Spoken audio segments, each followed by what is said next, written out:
নমস্কার বন্ধুরা, তো আজকে আমি আবারও একটা রেসিপি আপনাদের সাথে শেয়ার করতে চলেছি। তো আপনারা প্রথম থেকে পুরো ভিডিওটা শেষ পর্যন্ত দেখতে থাকুন।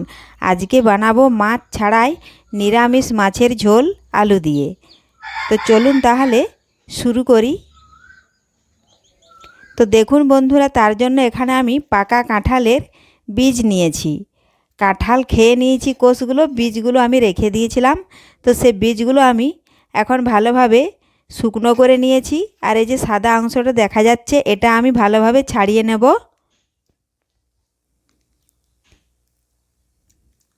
এ দেখুন, বটি দিয়ে মাঝখানটা আগে কেটে নিচ্ছি, তাহলে ওই সাদা অংশটা ছাড়াতে আর কষ্ট হবে না, তাড়াতাড়ি উঠে যাবে। তো দেখুন বন্ধুরা, আমি সমস্ত বীজের এই যে সাদা অংশটা আমি ছাড়িয়ে নিয়েছি। তো এখন আমি প্রেসার কুকারের মধ্যে বীজগুলো দিয়ে দেব লবণ, হলুদ গুঁড়ো ও পরিমাণ মতন জল দেব।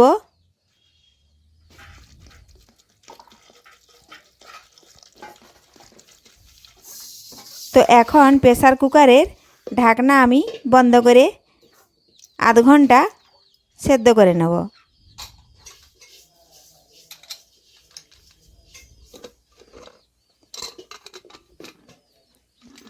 7 থেকে 8টা আমি সিটি দিয়ে দেব, তাহলে সেদ্ধ হয়ে যাবে।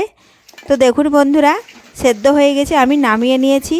এখন নামানোর পরে দেখুন, এই যে বীজের গায়ে যে লালচে একটা দাগ দেখা যাচ্ছে, এটাও আমি দেখুন ছাড়িয়ে নিয়েছি পরিষ্কার করে।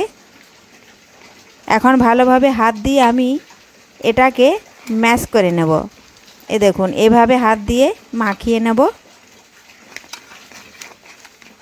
তো ভালোভাবে মাখাতে হবে, যাতে এক ফোঁটাও না ঢেলা ঢেলা ভাব থাকে।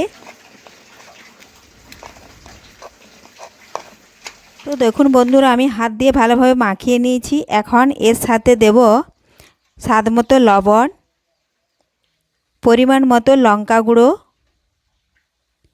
ও পরিমাণ মতো দেব হলুদ গুঁড়ো।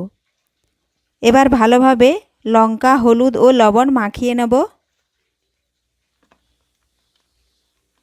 এভাবে হাত দিয়ে ভালোভাবে আমি আবারও মাখিয়ে নিচ্ছি। তো মাখিয়ে নিয়েছি, এখন আবারও দিলাম পরিমাণ মতো চালের গুঁড়ি। তো চালের গুঁড়িটা দিতেই হবে, চালের গুঁড়ি যদি আপনারা না দেন তাহলে ময়দা হলেও দিতে হবে।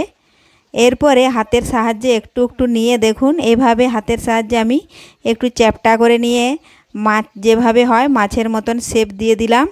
আর মাঝখানটা একটু আঙুল দিয়ে আমি ছিদ্র করে দিচ্ছি, তাহলে দেখুন একেবারে মাছের চাকার মতন দেখতে লাগছে।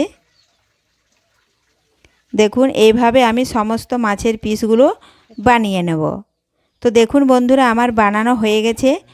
এখন আমি আগে থেকেই কড়া বসিয়েছিলাম, তো তেল দিয়েছিলাম, তেল গরম হয়ে গেছে। এখন ওই তেলের মধ্যে মাছের পিসগুলো ভেজে নেব।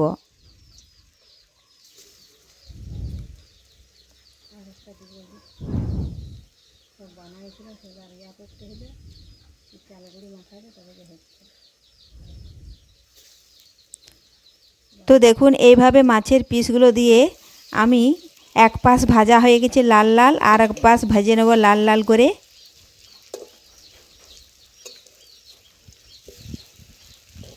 দেখুন একেবারে দেখতে একবারে মাছ চাকার মতন লাগছে। বানানো খুবই সহজ। দেখুন ভাজা হয়ে গেছে দুপাশেই, এখন আমি তুলে নেব।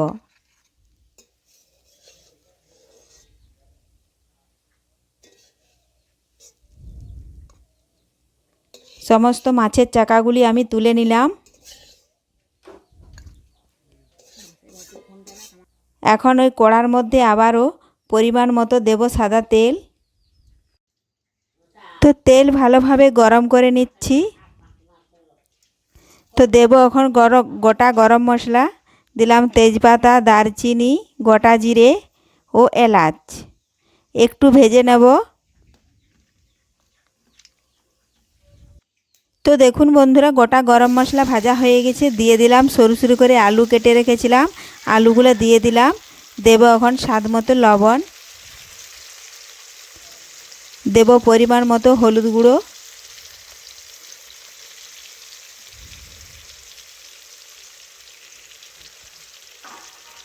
তো এখন একটু নাড়াচাড়া করে ভেজে নেব আলুগুলো।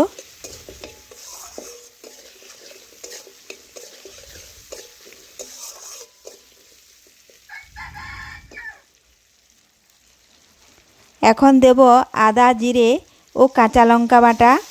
যেহেতু আমি এখানে নিরামিষভাবে বানাবো, এজন্য আমি পেঁয়াজ রসুন দিচ্ছি না, আপনারা চাইলে পেঁয়াজ রসুনও দিতে পারেন।